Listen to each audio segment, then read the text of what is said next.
விசேஷமா இன்றைக்கு நாம தியானிக்க போற வசனம் என்ன அப்படின்னா, லூக்கா என்ற சுவிசேஷம் 10ஆம் அதிகாரம் அதனுடைய 25வது வசனத்திலிருந்து நாம வாசிக்க போறோம். லூக்கா என்ற சுவிசேஷம் 10ஆம் அதிகாரம் அதனுடைய 25வது வசனத்திலிருந்து, அப்பொழுது நியாயசாஸ்திரி ஒருவன் எழுந்திருந்து அவரை சோதிக்கும்படி, போதகரே, நித்திய ஜீவனை சுதந்திரத்துக் கொள்ளும்படிக்கு நான் என்ன செய்ய வேண்டும் என்று கேட்டான். முதல்ல ஒரு நியாயசாஸ்திரி இயேசுட்ட வந்து கேட்க வேண்டிய ஒரு கேள்வி என்ன அப்படின்னா, நித்திய ஜீவனை சுதந்திரத்துக் கொள்வதற்கு நான் என்ன செய்ய வேண்டும், அதை நான் தரித்துக் கொள்வதற்கு நான் என்ன செய்ய வேண்டும் என்று கேட்கிறான். அப்போ அவர் இயேசு கிறிஸ்து பார்த்திருப்பார், இவன் நியாயசாஸ்திரி, அதனால அவன்கிட்ட சொல்லுவோம் அப்படின்னு சொல்லிட்டு, நியாய பிரமாணத்தில் எழுதியிருக்கிறது நீ வாசிக்கிறது என்ன என்று கேட்கிறான். அப்ப நீ நியாய பிரமாண புஸ்தகத்தை நீ வாசிக்கிறிய, அதுல நீ வாசிக்கிறது என்ன என்று கேட்கிறான். அதற்கு அவன் பதில் என்ன கூறுகிறான் அப்படின்னா, உன் தேவனாகிய கர்த்தரிடத்தில் முழு இருதயத்தோடும், உன் முழு ஆத்மாவோடும், உன் முழு பலத்தோடும், உன் முழு சிந்தையோடும் அன்பு கூர்ந்து, உன்னிடத்தில் அன்பு கூறுவது போல பிறனிடத்திலும் அன்பு கூறுவாயாக என்று எழுதியிருக்கிறது என்றான். ஆண்டவரே, நான் நித்திய ஜீவனை சுதந்திரிக்கணும்னு கேட்ட கேள்விக்கு ஆண்டவர் கேட்கிறாரு, நீ வேத வசனங்கள் என்ன சொல்லியிருக்கு, நீ வாசித்தியா அப்படின்னு கேட்கிறாரு. நிறைய நியாயப்பிரமாண புஸ்தகத்துல நிறைய எழுதப்பட்டிருந்தாலும் அந்த குறிப்பிட்ட பகுதியை மட்டும் சொல்றான். ஆண்டவர்கிட்ட முழு சிந்தையோடும், முழு பலத்தோடும், முழு இருதயத்தோடும் அன்பு கூறணும். என்ன நான் அன்பு கூறுவது போல நான் பிறனை நான் அன்பு கூறணும். 3 காரியத்தை இந்த இடத்துல மையப்படுத்தணும். 1, தேவனிடத்தில் அன்பு. 2, தன்னிடத்தில் அன்பு. 3, பிறனிடத்தில் அன்பு. இந்த 3 காரியத்தையும் இந்த அன்பை மையப்படுத்தி சொன்ன உடனே இயேசு கிறிஸ்து அவனை பார்த்து சொல்றார், நீ சரியாய் உத்தரவு சொன்னாய், நிதானமாய் உத்தரவு சொன்னாய், அப்படியே செய், அப்பொழுது பிழைப்பாய் என்றார். அப்படின்னா என்ன அர்த்தம்? நம்ம இப்ப கான்டெக்ஸ்ட நம்ம பார்த்தோம் அப்படின்னா, ஆண்டவரை நல்லா நேசிக்கணுங்க. 2, உங்களை நீங்களே நேசிக்கணும். இன்னைக்கு நிறைய பேர் அவங்களே நேசிக்க மாட்டேங்காங்க. இன்னும் சிலவங்க பார்த்தீங்க அப்படின்னா கண்ணாடி முன்னாடி நின்று அவங்களே திட்டுவாங்க. சிலவங்க ஏதாவது ஒன்று நடக்கும்போது அவங்களே திட்டுவாங்க. உன்னை நீ நேசி. அதுக்கு அடுத்தாக்க 3வது சொல்லப்படுறது, எப்படி நீ உன்னை நேசிக்கிறியோ அப்படியே நீ பிறனையும் நேசி. இதுல மிகப்பெரிய ஒரு பேலன்ஸ் இருக்கும். 3லையுமே வேற வேற பேலன்ஸ் இருக்கும். அன்பினுடைய வெயிட் வேற வேறமா இருக்கும். தேவனத்துல அன்பு கூறுறது ஒரு ஹோலிஸ்டிக் வேயா, ஹோலி பரிசுத்த தன்மையா நம்ம நினைப்போம். நம்ம இடத்துல அன்பு கூறுகிறத வந்து சுயமா நினைப்போம், எல்லாரும் என்ன நேசிக்கணும் அப்படின்னு. பிறனிடத்துல அன்பு கூறுவதுங்கிறது வந்து அது 3வது கேட்டகரியில தான் போகும். நம்மளை முதல்ல நேசிச்சுட்டு தான் அடுத்தவங்க நம்ம நேசிக்கிறது போகும். உதாரணமா நம்ம வீட்டுல சாப்பாட்டுக்கு எடுத்து வச்சுட்டு தான் அடுத்தவங்களுக்கு நம்ம கொடுக்கணுமா என்பதை நம்ம சிந்திப்போம். இயேசு கிறிஸ்து அவன் சொல்லும் போது, நியாயப்பிரமாண புஸ்தகம் சொல்லப்பட்டிருக்கு, என்கிட்ட எப்படி, அதாவது தன்னைத்தானே நீ எப்படி நேசிக்கிறியோ அன்பு கூறுவது போல, அதுல கொஞ்சமும் குறையும் கூட்டக்கூடாது. நீ எப்படி ஒண்ணு நேசிக்கிறியோ அதை போலவே அயலகத்தார நேசிக்கணும். நல்லா புரிஞ்சுக்கணும். எனக்கு இந்த வஸ்திரம் வேணும்னு எனக்கு ஆசை இருக்குது, அதே போலவே அந்த அயலகத்தான நான் நேசிச்சு வாங்கி கொடுக்கணும். நீ யோசித்து பாருங்க, நம்ம இந்த கிறிஸ்துமஸ் பண்டிகை நாட்கள் நம்ம வஸ்திரம் எடுக்க போவோம். நமக்குள்ள துணிக்கூடிய ரேட்டுக்கும் ஏழைகளுக்கு வாங்கி கொடுக்குற துணிக்குள்ள ரேட்டுக்கும் மிகப்பெரிய ஒரு கம்பாரிசன் இருக்கும். அப்ப இந்த வசனத்தை இடையில போட்டு பாருங்க, உன்னை நீ நேசிப்பது போல பிறனையும் நீ நேசிப்பாயா, இதுதான் எழுதப்பட்டிருக்கு. அப்ப இயேசு கிறிஸ்து சொல்றாரு அந்த நியாயசாஸ்திரிட்ட, அப்படியே செய், அப்பொழுது பிழைப்பாய் என்றார். இதுக்கு அடுத்தாக்கள் கொள்வதுதான் ரொம்ப ரொம்ப முக்கியம். அவன் தன்னை நீதிமானாக்கி கொள்வதற்காக. அப்படின்னா ஆண்டவரே, இந்த 3ஐயும் நான் ஈக்குவலா கரெக்டா செய்யறேன் அப்படின்னு தன்னை நீதிமானாக்கி கொள்வதற்காக. 29வது வசனம், அவன் தன் நீதிமான் என்று காண்பிக்க மனதாய் இயேசுவை நோக்கி. அடுத்த டாபிக் போயிட்டான் பாருங்க. ஒரு காரியம் கேட்டுட்டு நித்திய ஜீவனை சுதந்திரிப்பதற்கு நான் என்ன செய்ய வேண்டும் என்கிற கேள்விக்கு பதில் சொன்ன உடனே ஆண்டவர் அப்ரிஷியேட் பண்ணிட்டாரு. வெரி குட், உன்னை நல்லா பயிர் படிச்சிருக்க, கரெக்டா நீ செஞ்சுட்ட, சொல்லிட்ட, இதை மாதிரி நீ செய் அப்படின்னு சொல்லிட்டாரு. ஆனா அடுத்த டாபிக் வரும்போது தான் அவன் தன்னை நீதிமான்னு காட்டுவதற்காக. அப்படின்னா என்ன அர்த்தம் தெரியுமா?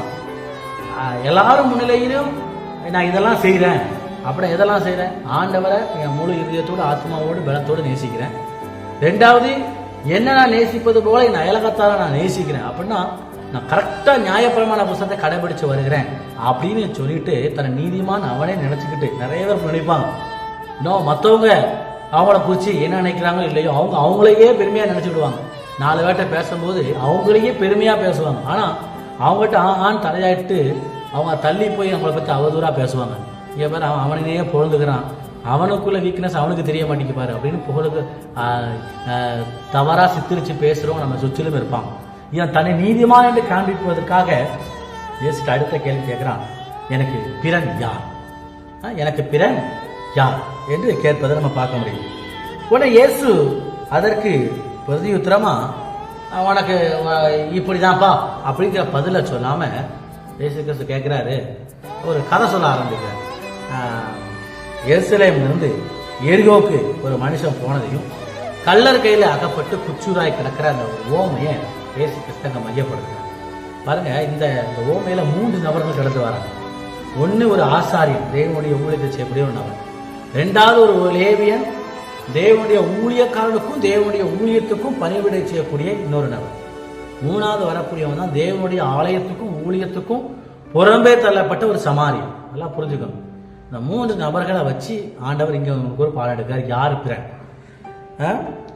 இவ கேட்ட கேள்விக்கு பதில் சொல்லணும். இந்த நியாய சாஸ்திரி மிக ஞானமா கேட்ட கேள்விக்கு அவர் பதில் சொல்லணும். அதுக்காக மிக தெளிவா அவர் எடுத்துக்கூறார். ஒரு ஆசாரியன் ஒருவன் அந்த வழியே வந்து அவனை கண்டு பக்கமாய் விலகி போனான். அந்தபடியே லேவியனும் அந்த இடத்துக்கு வந்து அவனை கண்டு பக்கமாய் விலகி போனான். அப்படி என்னன்னா, ஒருத்தன் கஷ்டப்படுறான், ஒருத்தன் துன்பப்படுறான், அவனை பார்த்தான், ஆனா பார்த்துட்டு கூட இறங்காம போகிற ஒரு நபர். அவனுக்கு செய்யணும், அவன் நியாயப்பிரமாணத்தை போதிக்கிறான், ஏழைகளுக்கு உதவி செய்யணுங்கிற போதிக்கிறான், தரித்திரருக்கு உதவி செய்யணும் போதிக்கிறான், எல்லாத்தையும் போதிக்கிறான். ஆனா இந்த குச்சூராய் கிடக்கிறவன் பக்கத்துல வந்த உடனே அவனை பார்த்தும் பார்க்காத மாதிரி போறான். பாத்தீங்களா, அதுதான் ஆசாரியன், அதுதான் லேவி அப்படின்னு சுட்டி காட்டிட்டு, ஒரு சமாரியன் ஒருவன் பிரயாணமாய் வருகையில் அப்படின்னு ஆரம்பிக்க. அந்த சமாரியன் ஒருவன் பிரயாணமா வரான். 2 பேர் கண்ணில் அகப்பட்டு அவங்க உதவி செய்யாம போனாங்க. இறக்கமே வரல, அவங்களுக்கு மனசு இறங்கவே இல்லை. எவ்வளவு பெரிய மனசுனா இருந்தாலும் ஒரு சின்ன ஒரு ஆக்சிடென்ட் நடக்கட்டும், 4 பேர் ஒன்று பறக்க பார்க்கறதுக்கு 4 பேர் இருந்தாலும், வேடிக்கை பார்க்கறதுக்கு 10 பேர் இருந்தாலும், உதவி செய்யறதுக்கு ஒரு 2 பேர் 3 பேர் இருப்பான். தூக்குறது, வைக்கிறது, எடுத்துக்கொண்டு உதவி பண்றது நபர்கள், ஆஸ்பத்திரி வரைக்கும் போய் உதவி செய்யற நபர்கள் இன்னைக்கு நம்ம சுற்றிலும் இருக்கிறாங்க. இங்க பாருங்க, பார்த்து குச்சுதாய் அவனை வந்து எல்லாத்தையும் அவன்கிட்ட அபகரிச்சுட்டாங்க. மேபி அவன்கிட்ட பணம் கொண்டு வந்திருக்கலாம், ஒரு வியாபாரஸ்த நிமித்தமா அவன் கடந்து வந்திருக்கலாம். பாருங்க, அவன் கையில எல்லா ஆஸ்தி இருந்திருக்கான், அந்தஸ்து இருந்திருக்கலாம், உடைகள் இருந்திருக்கலாம், அவன் ஏறி வந்து வாகனம் இருந்திருக்கலாம். எல்லாத்தையும் அவன்கிட்ட வந்து பிடிக்கிட்டு அவனுடைய வஸ்திரங்களை கூட உறிந்து கொண்டு அவனை காயப்படுத்தி குச்சியாக கிடக்கிற அந்த நபர், வஸ்திரம் விலகி கிடக்கக்கூடிய ஒரு நபரை பார்த்து ஒரு பரிதாபம் கூட படாம ஆசாரனும் லேவியனும் ரொம்ப வேகமா போறாங்க. ஆனா அந்த வழியா வந்த ஒரு சமாரியனை பற்றி தான் இயேசு கிறிஸ்து மையப்படுகிறார். பிரயாணமா அவனை கண்டு மனதுருகி கிட்ட வந்து மனதுருகி ஃபர்ஸ்ட் அவனை கண்டு அப்புறம் மனதுருகி கிட்ட வந்து அவனுடைய காயங்களில் எண்ணெயும் திராட்சரசம் வார்த்து காயங்களை கட்டி அவனை தன் சுய வாகனத்தில் ஏற்றி சத்திரத்துக்கு கொண்டு போய் அவனை பராமரித்தான். மறுநாளில் தான் புறப்படும் போது 2 பழத்தை எடுத்து சத்திரத்தான் கையில கொடுத்து, நீ இவனை விசாரித்துக் கொள், அதிகமாய் ஏதாயினும் இவனுக்காக செலவழித்தால் நான் திரும்பி வரும்போது அதை உனக்கு தருவேன் என்றான். நல்லா புரிஞ்சுக்கோங்க, இருக்கிறத வச்சு அவனுக்கு இறங்குறான். ஃபர்ஸ்ட் இருக்கிறத வச்சு அவனுக்கு இறங்குறான். இருக்கிறது என்ன தெரியுமா? கண்ணு இருக்குது, கண்டா அவங்க கண்டும் பக்கமாய் விலகி போனாங்க. இவன் கண்டு மனதுருகி கிட்ட வந்து அவன் காயங்கள்ல எண்ணெயும் திராட்சரசம் வார்த்து காயங்களை கட்டி ஃபர்ஸ்ட் எய்ட் எடுத்த உடனே அவனுக்கு என்ன முதலுதவி செய்ய முடியுமோ அவனுக்கு செய்ய வேண்டிய எல்லா முதலுதவிகளும் அவனை செய்த இருக்கிறத வச்சு அவனுக்கு செய்ததை பாருங்க. அவன்கிட்ட இருக்கிறது என்னதோ அதை வச்சு அவன் முதல்ல செய்த உதவிகள் அவனுக்கு அங்கே மையப்படுத்துவதை பார்க்க முடியுது. அவன் இருக்கிறத வச்சு அவனுக்கு செய்யறதெல்லாம் செய்துவிட்டு சத்திரக்காரன்ட்ட போய் அவன் இருக்கிற பணத்தையும் அவன்கிட்ட செலவழிச்சு ஒரு நாள் ஃபுல்லு அவன் கூட தங்கி இருந்து அடுத்த நாள் புறப்பட்டு அவன் வேலைக்கு புறப்பட்டு போறான். பாருங்க, இவ்வளவு காரியத்தை ஏன் சொல்லிட்டு சொல்றாரு, இந்த இப்படி இருக்க கல்லறுக்கையில் அகப்பட்டவனுக்கு இந்த 3 பேர் எவன் உதவியாய் பிறனாய் இருந்தான் என்று உனக்கு எப்படி தோன்றுகிறது என்று கேட்டான். இயேசு கிறிஸ்து நியாய சாஸ்திரிய தெளிவ வழிக்கூறாரு. ஆசாரியன் நியாயப்பிரமாணத்தை கற்றுத்தேர்ந்தவன், லேவியும் நியாயப்பிரமாணத்தை கற்றுத்தேர்ந்தவன். ஆனா இறக்கமே இல்லாம பக்கமாய் விலகி போகிறார்கள். இப்போ ஒரு சமாரியன் ஒருவன் அவன் செய்த உதவிகள், அவன் இருக்கிறத வச்சு அவன் உதவி செய்யறான், இல்லாததையும் சொல்றான். நான் வந்து அவனுக்கு என்ன செய்யறேன், திரும்ப நான் அவனுக்கு உதவி செய்கிறேன் என்று சொல்கிறான். இவ்வளவுத்தையும் சொல்லிவிட்டு யார் அவனுக்கு இரக்கம் செய்தா அப்படின்னு கேட்கிறார். யார் இவனுக்கு பிறன் என்று உனக்கு தோன்றுகிறது அவன்கிட்டே கேள்வி கேட்கிறார் அந்த நியாய சாஸ்திரத்தை. அதுக்கு அந்த நியாயசாஸ்திரி அவனுக்கு இரக்கம் செய்தவனே என்றான். அடுத்தாக்குல இயேசு சொல்றாரு, அப்பொழுது இயேசு அவன் நோக்கி, நீயும் போய் அப்படியே செய் என்றான். முதலையும் அதே தான் சொன்னார், அப்படியே செய் அப்பொழுது பிழைப்பாய். 28 37 சொல்றாரு, அப்படியே செய். எப்படியே செய்? அவனுக்கு இரக்கம் செய்தது போலவே நீயும் மற்றவர்களுக்கு இரக்கம் செய்வாயாக என்று அங்க இயேசு கிறிஸ்து மையப்படுத்துவதை பார்க்க முடிகிறது. இவ்வளவு நான் விலைக்கு சொன்னது காரணம் என்ன அப்படின்னா, நம்ம மற்றவங்களுக்கு இரக்கம் பாராட்டணும். நம்மளால இயன்ற வரைக்கும் மற்றவங்களுக்கு இரக்கம் பாராட்டுங்க. ஏன்னா நமக்கு ஆண்டவர் இறங்கினார். இந்த வருஷம் இத்தனை நாட்கள் வரைக்கும் கர்த்தர் நமக்கு இரக்கம் பாராட்டினார். அவருடைய இரக்கங்கள் மிக பெரியதா இருந்தது. நம்ம நினைக்காத எத்தனையோ காரியத்தை கர்த்தர் நமக்கு இறங்கி செய்தார். நினைக்காத காரியத்தை யாரும் நமக்கு ஈடு கொடுக்க முடியாது எவ்வளவோ காரியத்தை கர்த்தர் நமக்கு செய்தார். அப்ப நம்மளும் மற்றவங்களுக்கு இறங்கி செய்வதற்காகவே நான் இந்த வார்த்தையை நான் உங்களுக்கு கொடுக்குறேன். கூடுமான வரைக்கும் இந்த மாசத்துல மற்றவங்களுக்கு இயேசு கிறிஸ்துவினுடைய இரக்கத்தை நீங்க மற்றவங்களுக்கு உங்களுடைய கிரியை மூலியமா நீங்க வெளிப்படுத்தும்படி உங்களுக்கு நான் கேட்கிறேன். ஏன்னா நம்ம ஆசீர்வதிக்கப்படுவோம்.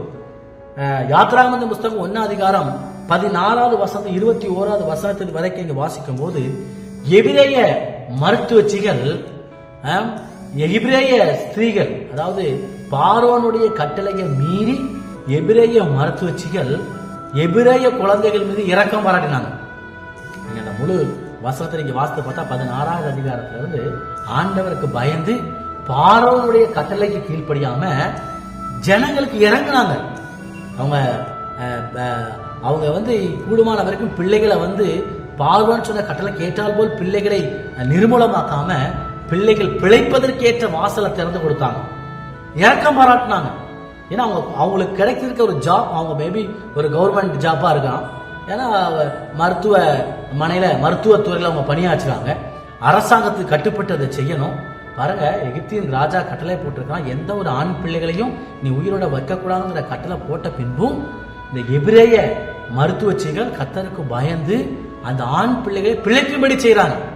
இப்ப கட்டளை திரும்ப வருது, ஏன் எதுக்காக பிழைக்க வைக்கிறீங்க அப்படின்னு கட்டளை வரும்பொழுது அந்த மருத்துவச்சி என்ன சொல்றாங்க, அவங்க பலமுள்ள ஸ்திரீகளா இருக்கிறாங்க. இவங்க எந்த இதுவுமே சொல்லல, எப்படியாவது உதவி செய்யணும், எனக்கு கிடைச்சிருக்கிற அந்த வேலையில வச்சு எப்படியாவது 4 பேருக்கு நான் இறக்கம் பார்க்கணும், 4 பேருக்கு இறக்கம் செய்யணும்.